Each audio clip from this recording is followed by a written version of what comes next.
ચૂપ છું.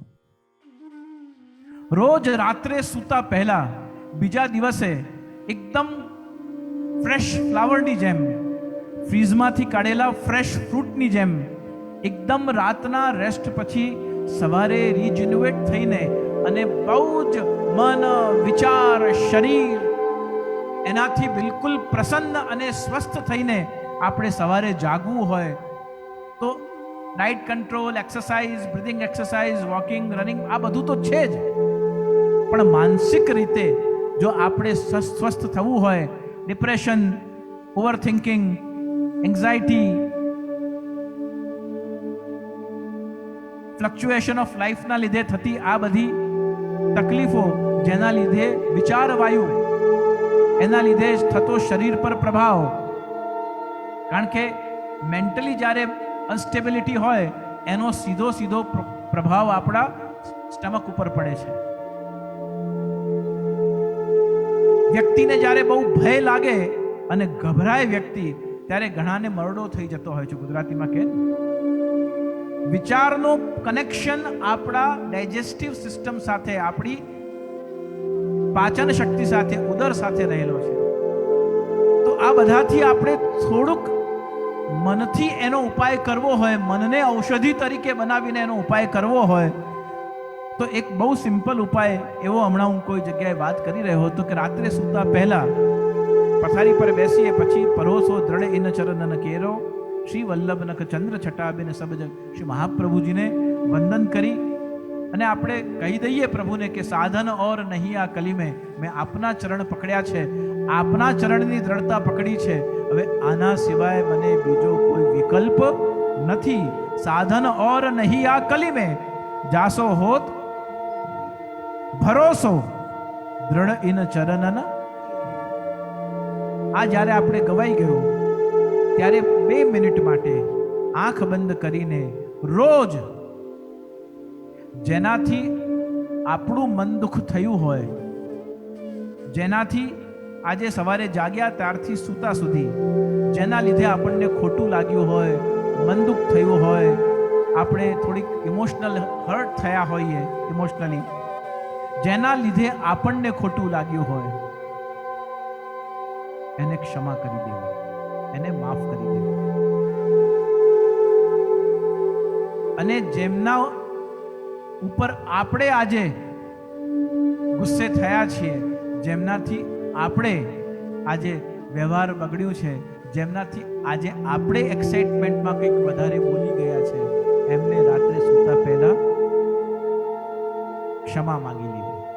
જેનાથી આપણે બગડ્યું છે એટલે આપણે જ્યાં આપણને મન દુઃખ થયું છે એને ક્ષમા કરી દેવા, અને આપણા લીધે કોઈનું મન દુઃખ થયું હોય તો એની ક્ષમા માંગી લેવી. સવારે ઉઠીને આપણે વિચારોથી ક્ષમા કરી દેવાથી, ઘણીવાર કહેતો હોઉં છું કે 7 જન્મના આપણા અબોલા હોય 2 જણાના. ઘણીવાર કોઈ બોલચાલ થઈ ગઈ હોય તો પછી 2-4-5 વર્ષ અબોલા રહે, મળે તો આ બાજુથી પેલો પ્લેટ લે, પેલો પેલી બાજુથી પ્લેટ લેવા જાય, એ અહીંયા આવીને બેસે તો આપણે સત્સંગમાં પેલી બાજુ જઈને બેસીએ. આવું થયા કરે જીવનમાં. 7 જન્મના આપણા અબોલા હોય તો પણ વૈષ્ણવે કોઈ પણ દિવસે એનાથી ભગવત સ્મરણ, જય શ્રી કૃષ્ણ કરવાનું બંધ કરવું નહીં. કારણ કૃષ્ણ તો આપણા સંબંધોની મૂળ જડ છે. આજ તો આપણું ભાગવત ધર્મ છે. પુષ્ટિમાર્ગને આપણે 5-6 નામથી ઓળખીએ છીએ. પુષ્ટિમાર્ગને આપણે સૌથી પહેલા કયા નામથી ઓળખીએ છીએ? તો પુષ્ટિમાર્ગ.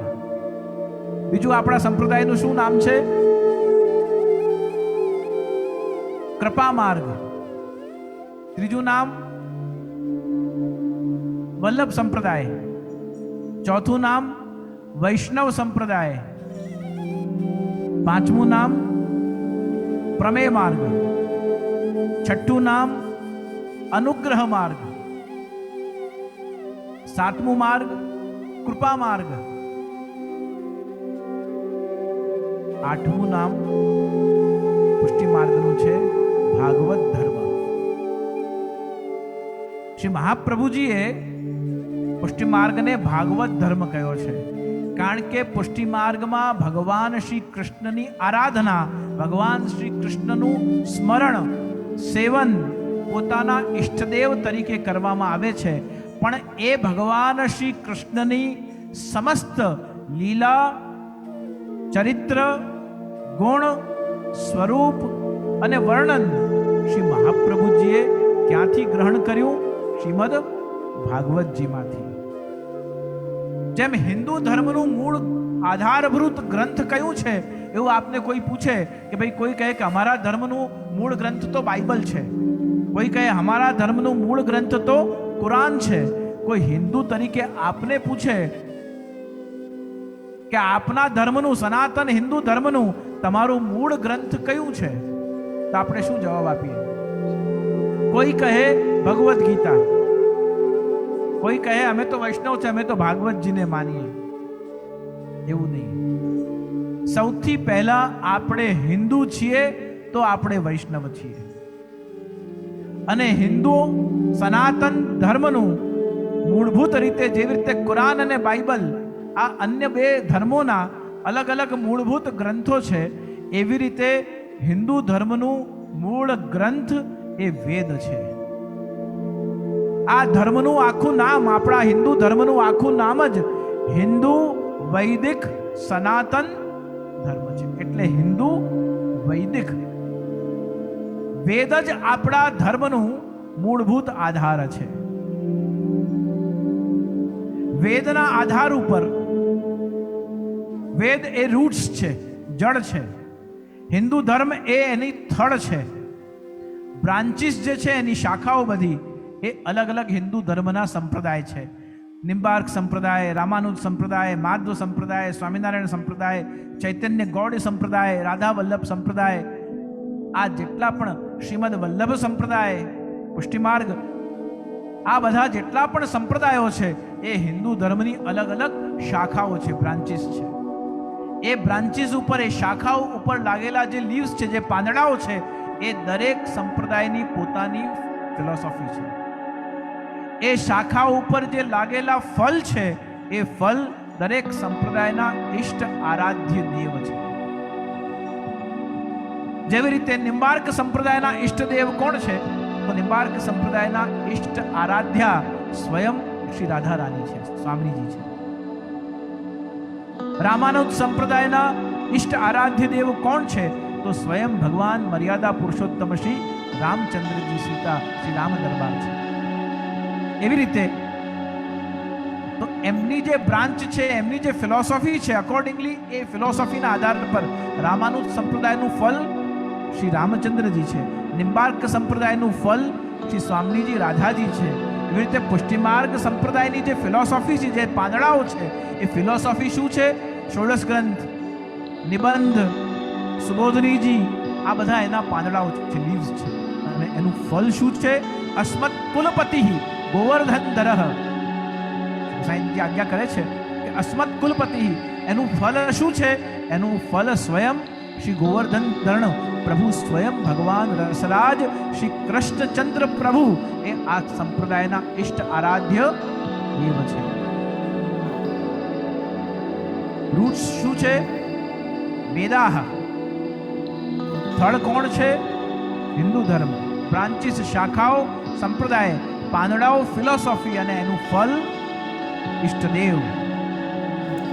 એટલા માટે મહાપ્રભુજીએ જ્યારે પુષ્ટિમાર્ગની રચના કરી ત્યારે સતત બ્રહ્મ સંબંધ માટે શ્રાવણ માસની મધ્યરાત્રિમાં, એકાદશીમાં જ્યારે પ્રભુ ગોવર્ધન ધરણ ઠકરાણી ઘાટ ઉપર પ્રગટ થયા, તે વખતે સિદ્ધાંત રહસ્ય ગ્રંથ એના પછી લખાયો.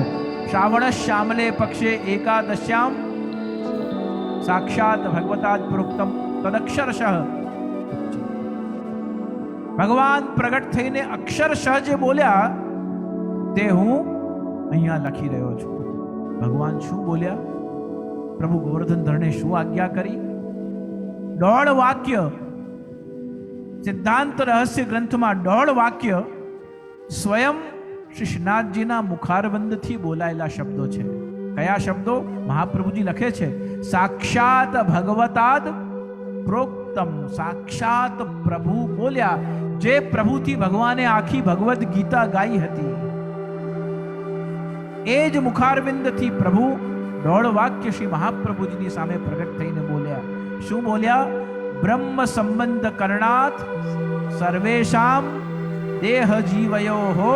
એક વાક્ય, પછી અડધું વાક્ય સર્વ દોષ નિવૃત્તિ. 1.5 વાક્ય. 1.5 વાક્ય પ્રભુ ગોવર્ધન ધણ પોતાના મુખારવિંદથી ઠકરાણી ઘાટ પર શ્રાવણ માસની મધ્ય એકાદશીએ પ્રગટ થઈને શ્રી મહાપ્રભુ વલ્લભાચાર્યજી સામે બોલ્યા.